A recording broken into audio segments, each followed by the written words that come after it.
Aquí el Señor le concede a Daniel una tercera visión con relación al futuro, pero solo a partir del imperio medo-persa, porque Babilonia ya había entrado en colapso cuando fue dada la profecía. Ya vimos los paralelismos que existen entre los 4 imperios metálicos de la visión de Nabucodonosor y las 4 bestias de la visión de Daniel 8. Son la misma profecía presentada de diferentes maneras.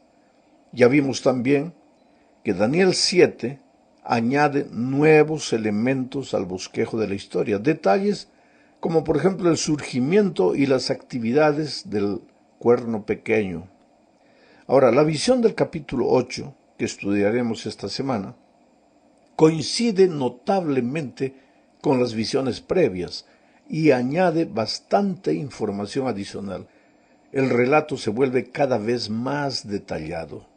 El protagonista de la visión de Daniel 8 nuevamente es el cuerno pequeño, pero presentado de otra forma. No es un cuerno pequeño que sale de la cuarta bestia, como en el capítulo 7, sino ahora en el capítulo 8 es un cuerno pequeño que sale del macho cabrío. Pero la contribución de Daniel 8 es el énfasis en el santuario y lo que sucede allí en el tiempo del fin, o sea, el juicio. Mientras Daniel 7 muestra al tribunal celestial y a uno como hijo de hombre, Daniel 8 muestra la purificación del santuario. Entonces, la purificación del santuario celestial de Daniel 8 corresponde a la escena del juicio de Daniel 7. Bueno, para empezar, leamos Daniel 8, 3 al 5. Aquí se describe al carnero. Dice, alcé los ojos y miré, y he aquí un carnero que estaba delante del río y tenía 2 cuernos, y aunque los cuernos eran altos, uno era más alto que el otro, y el más alto creció después. Vi que el carnero hería con los cuernos al poniente, al norte y al sur, y que ninguna bestia podía parar delante de él, ni había quien escapase de su poder, y hacía conforme a su voluntad y se engrandecía. Mientras yo consideraba esto, he aquí un macho cabrío venía del lado del poniente sobre la faz de la tierra, sin tocar tierra, y aquel macho cabrío tenía un cuerno notable entre sus ojos. Ahora, querido, como explica el ángel en el versículo 20 de Daniel 8, el carnero con 2 cuernos representa al imperio medo-persa, y las 3 direcciones muy probablemente señalen literalmente las 3 conquistas principales de esta potencia mundial. Pero después aparece un macho cabrío con un gran cuerno que representa el imperio griego bajo el mando de Alejandro Magno. El hecho de que el macho cabrío se mueva sin tocar tierra, como dice la Biblia, significa que avanza con una rapidez extraordinaria. Este simbolismo refleja la rapidez de la conquista de Alejandro, que en Daniel 7 representa como un leopardo alado. Pero como lo indica la profecía, cuando el macho cabrío estaba en su mayor fuerza, aquel gran cuerno fue quebrado y dio paso a 4 cuernos que se extienden a los 4 cuadrantes de la brújula. Y esto se cumple cuando Alejandro muere en Babilonia en junio de 323, a los 33 años de edad, y su reino se divide entre sus 4 generales. Vamos ahora a la segunda parte de este estudio para hablar nuevamente del cuerno pequeño. Daniel 8, 8 y 9 describe al cuerno de esta manera.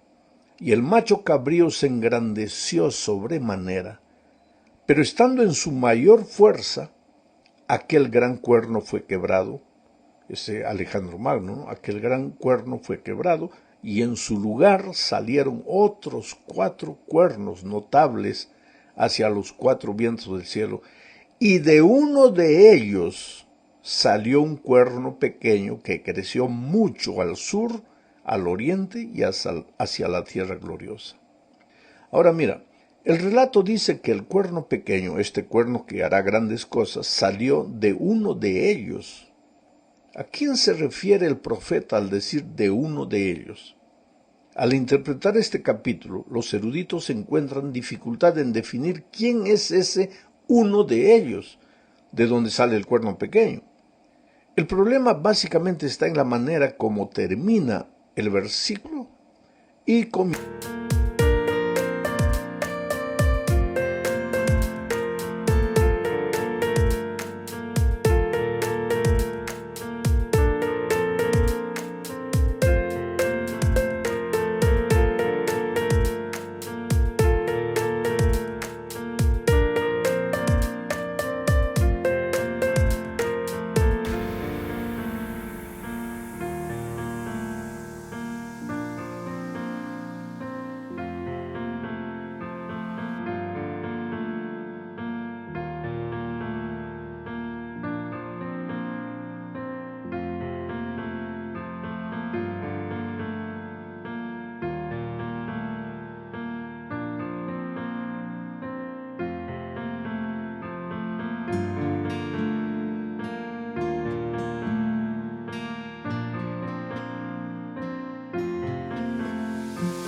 El otro versículo.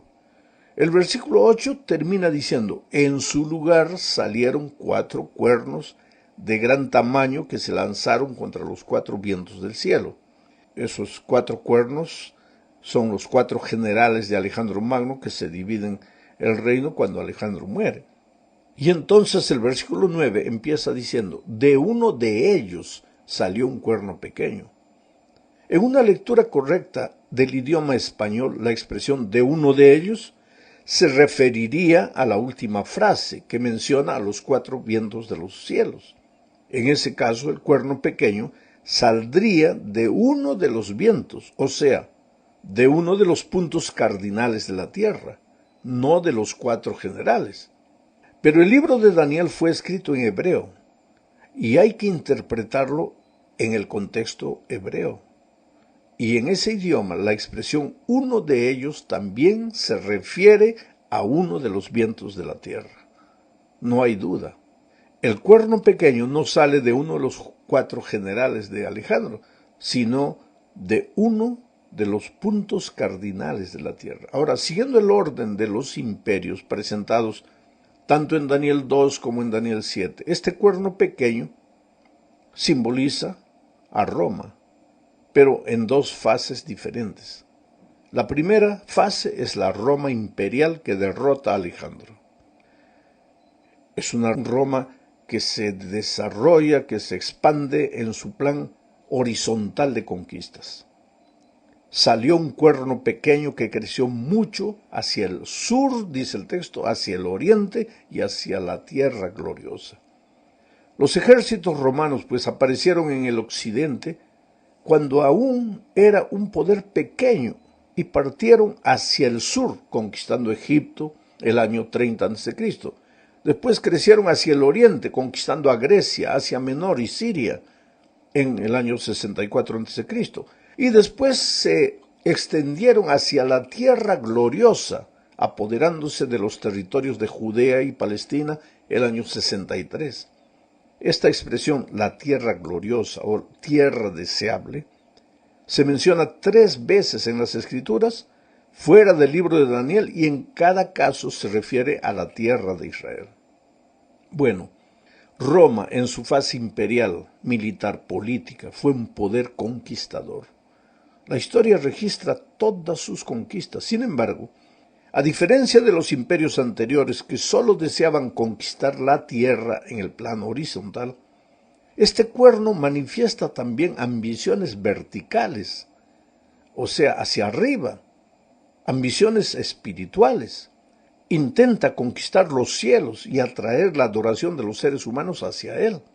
Entra en una lucha religiosa, se levanta contra Dios y hace guerra contra los que quieren permanecer fieles al Todopoderoso. Daniel 8, 10 y 11 dice, y se engrandeció hasta el ejército del cielo, y parte del ejército y de las estrellas se echó por tierra y las pisoteó. Aún se engrandeció contra el príncipe de los ejércitos, y por él fue quitado el continuo sacrificio, y el lugar de su santuario fue echado por tierra. Esto, querido, nos lleva necesariamente a la tercera parte de este estudio. En este contexto, la expresión ejércitos del cielo, contra los cuales se levantó el cuerno pequeño, esta expresión ejércitos del cielo se refiere al pueblo de Dios que permanece aquí en la tierra.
Pero tiene ciudadanía en el cielo. Filipenses 3:20 lo confirma al decir, mas nuestra ciudadanía está en los cielos.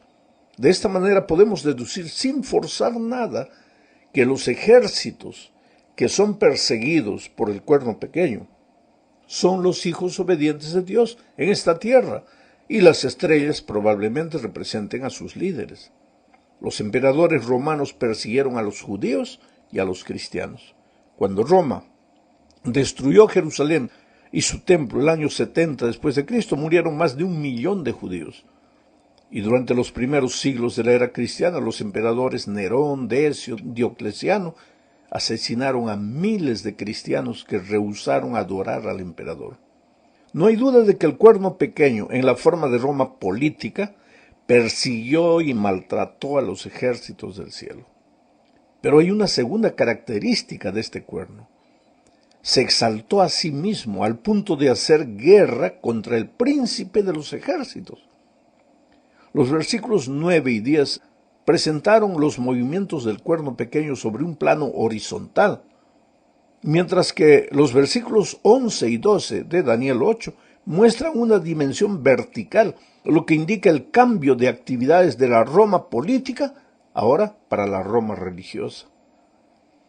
¿Quién es el príncipe de los ejércitos del cielo? En el libro de Josué, el comandante del ejército del Señor es un ser divino. En Josué 5:15 encontramos la siguiente declaración. Y el príncipe del ejército de Jehová respondió a Josué, quita el calzado de tus pies, porque el lugar donde estás es santo. Este príncipe del ejército de Jehová, sin duda ninguna, es aquel que es llamado el príncipe de los ejércitos de Dios en Daniel. Pero ¿de qué manera el cuerno pequeño se engrandeció contra Cristo, contra el príncipe de los cielos? Bueno, al usurpar abiertamente el ministerio de Cristo como el único mediador entre Dios y la humanidad, Roma religiosa pues se exaltó a sí mismo contra el príncipe del ejército y cumplió lo que dice 2 Tesalonicenses 2:4, que dice, el cual se opone y se levanta contra todo que se llama Dios y es objeto de culto, tanto que se sienta en el templo de Dios haciéndose pasar por Dios.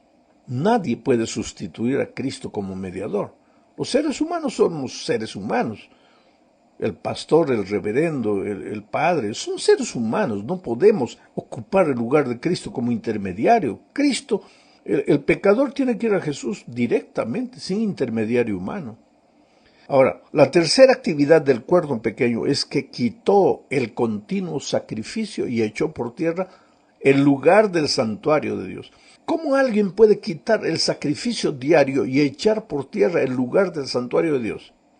Bueno, al colocar la intercesión en las manos de los seres humanos, sacerdote, al establecer el uso del confesionario Y al decir que en la comunión, en el servicio de comunión, se sacrifica nuevamente a Cristo, pues se ha eclipsado el ministerio celestial de Cristo, se ha manchado el santuario, se ha borrado o se intenta borrar de la mente de los seres humanos a Cristo como el único intercesor, el único intermediario. Vamos a la parte 4. En medio de los ataques del cuerno pequeño a Dios y a las enseñanzas de su palabra, aparece Daniel 8:14 que dice: hasta 2300 tardes y mañanas, luego el santuario será purificado. Quiere decir, después del devastador ataque del cuerno, se anuncia que el santuario será purificado.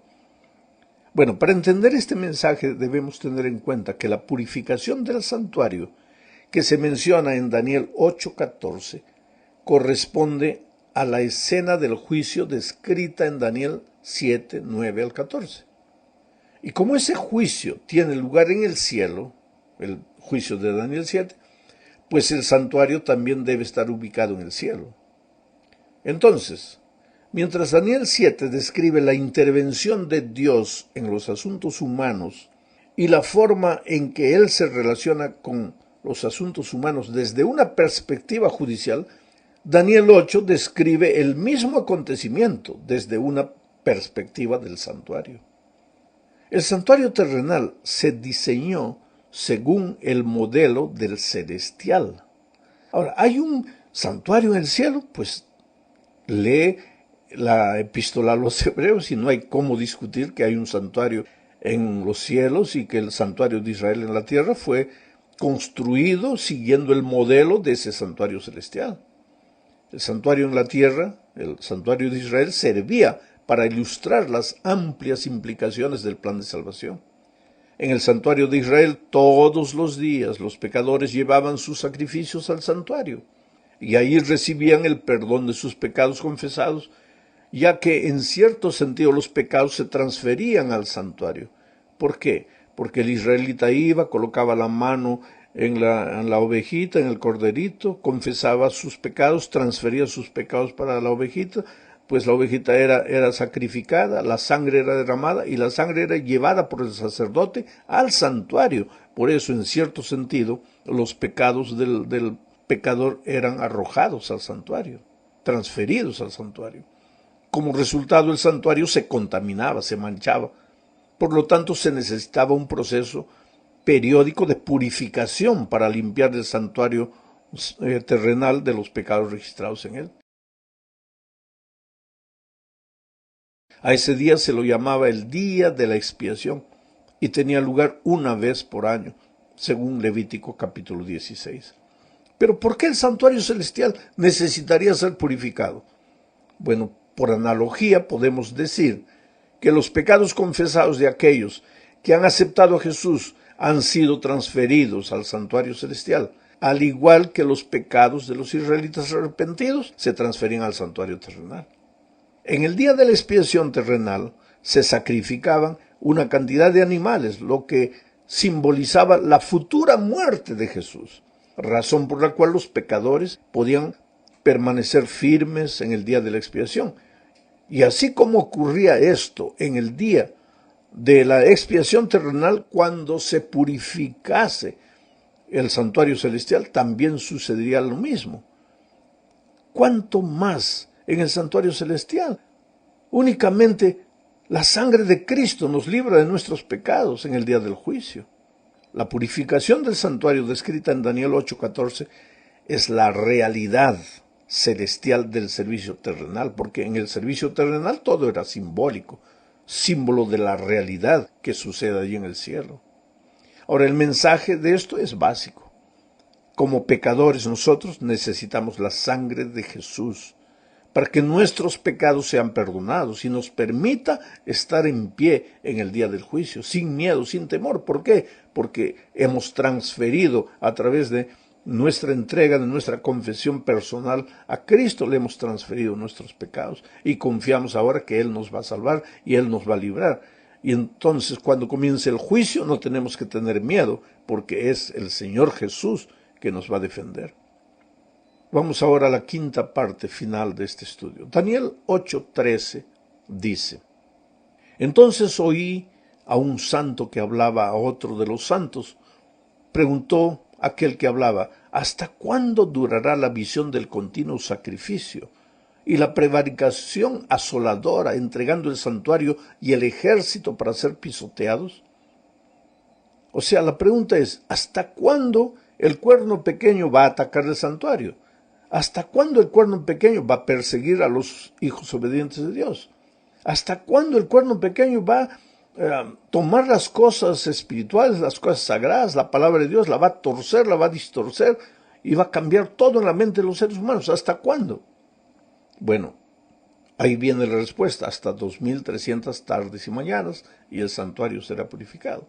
Este periodo profético debe calcularse sobre la base del principio día por año, lo que significa que las 2300 tardes y mañanas corresponden a un periodo de 2300 años. Ahora, si no fuera así, si fueran días literales, los 2300 días serían solamente un poco más de 6 años. Un tiempo completamente increíble, corto para que todos los acontecimientos de la visión hayan sucedido. Por lo tanto, debe aplicarse el principio de día por año. Daniel 9 ofrece esa información necesaria para entender esta profecía de las 2300 tardes y mañanas.